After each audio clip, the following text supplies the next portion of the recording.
Ah, Halloween. One of my favorite holidays as a kid. Of course, for Halloween, there's dressing up, trick-or-treating, and watching Halloween-themed media. There's either movies, TV specials, or spooky shorts to watch. And today, we'll go over 3 nostalgic spooky shorts that are 30 minutes or under, and see how they were then, how they hold up now, and if they deserve to be remembered to this day. Without further ado, let's get spooky.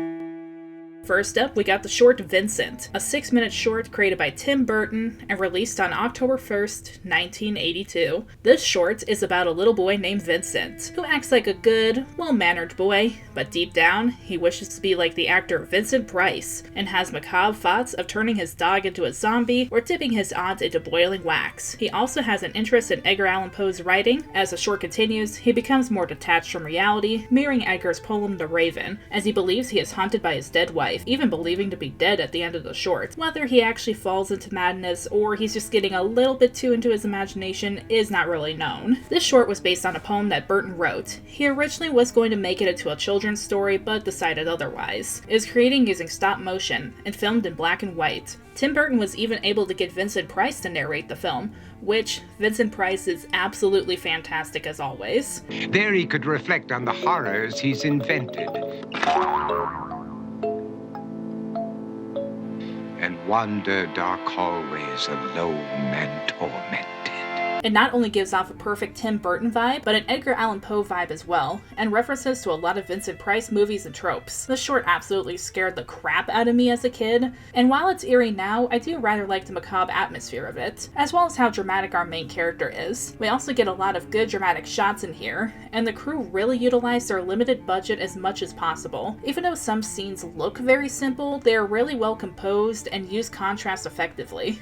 It's also inspired by German expressionist films in the 1920s, using distorted visuals and hyper-expressive performance to show Vincent's inner turmoil. The short is rather, well, short, but nice and spooky to help you get in the Halloween mood. If you haven't seen this short yet, I highly recommend giving it a watch this Halloween season.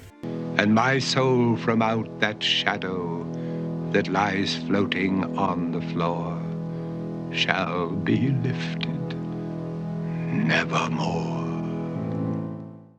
Next up, we got a classic. It's The Great Pumpkin, Charlie Brown. Fun fact, it was actually the first Halloween special to be broadcast on television, and pioneered the way for future Halloween specials. It also helped the spread of Halloween traditions as a whole, and honestly, the holiday wouldn't be the same without it today. But how does it hold up as a special? It's The Great Pumpkin, Charlie Brown shows the Halloween festivities and preparations from the Peanuts kids. Most of the kids are carving pumpkins, going trick-or-treating, or going to Halloween parties. Meanwhile, Linus waits for the Great Pumpkin in his pumpkin patch, who he claims will rise from the pumpkin patch and fly up to give the good children of the world presents. Basically a Halloween version of Santa. Charlie's little sister Sally decides to hang out with Linus because of her crush on him, but then is very angry when she realizes that she missed all of the Halloween fun for something that most likely doesn't exist. Linus and Charlie commiserate about Halloween the next day, with Linus upset that he didn't get to see the Great Pumpkin, and Charlie upset that he only got a bag of rocks for Halloween. Which, can someone give this poor kid a Twix or something? Y'all are giving him early childhood depression. We also have a Snoopy side plot where he is dressed up as a World War I flying ace and pretends that he's going to take down the infamous Red Baron. This is another simple but still well put together special. Kids are going to enjoy the Halloween imagery, the Snoopy shenanigans, and watching their favorite characters going about their festivities, while adults are going to laugh at some of the quips that the characters make throughout the special. There's a reason why this one is considered a classic. This is a great special to either put on when preparing for Halloween or while going for your trick-or-treat candy, whether you're putting it on for your young kids or watching it for nostalgia as an adult.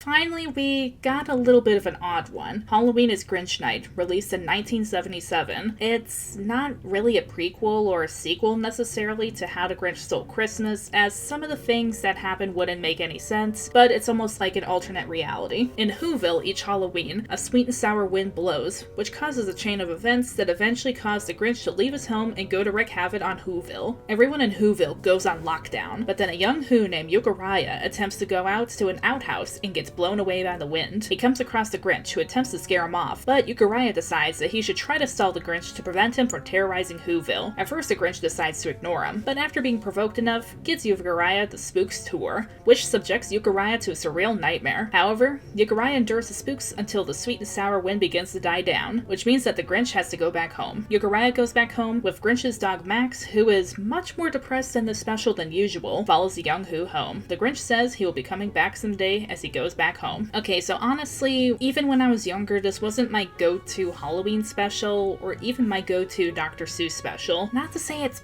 bad necessarily, don't get me wrong, just a bit mid-tier. We do get some catchy songs throughout the special, and the nightmare sequence from the wagon is creative and surreal. It's probably the highlight of the special. And while Hans Conrad had some big shoes to fill, as Boris Karloff, the original voice of the Grinch, had passed away at this point, he still did a good job with his interpretation of the Grinch, though there are some things that preventing this from being a good special to me. There were some bits in the narration and dialogue that didn't really flow as nicely as Dr. Seuss's other writing, sometimes getting repetitive and not really in a good Seussy way. It also feels like there wasn't quite enough content to fill the full 30 minutes, as it takes a bit for Uriah to even meet the Grinch or for anything to really happen. This might have been fine as maybe a 15-minute special, as right now it just kind of drags its heels. And also, Max being so depressed is, well, for lack of a better word, depressing. I don't think I would have liked it either if he was this depressed in the Christmas special, but it's not the worst special either. If you want to pop it in for some nostalgia, definitely do so. And it'll probably be good for younger kids too, as I don't think it'll be too scary for them. I'll be coming back someday.